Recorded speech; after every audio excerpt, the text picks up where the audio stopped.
मेथी छान कट करून घेतलेली आहे. आता त्यात मस्त तिळीची चटणी टाकून घेऊ आणि थोडं तेल टाकून घ्यायचं त्याच्यात आणि छान मिक्स करून घ्यायचं. आणि ते आता हिवाळा आहे ना, तर मग आता मेथी रोजच्या जेवणात घ्यायची. चला आपण त्यात मस्त तिळीची चटणी टाकून घेऊयात.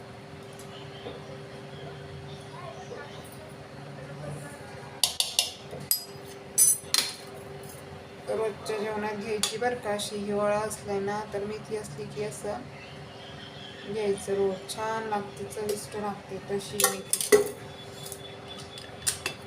तुम्ही करून बघा, खाऊन बघा जेवणासोबत. आणि ही हाताने छान मिक्स करून घेणार आहोत जेवताना. तर तुम्ही नक्की या आस्वाद घ्यायला. आवडली असेल तर नक्की कमेंट्स करा, लाईक करा, शेअर करा, सबस्क्राईब करा.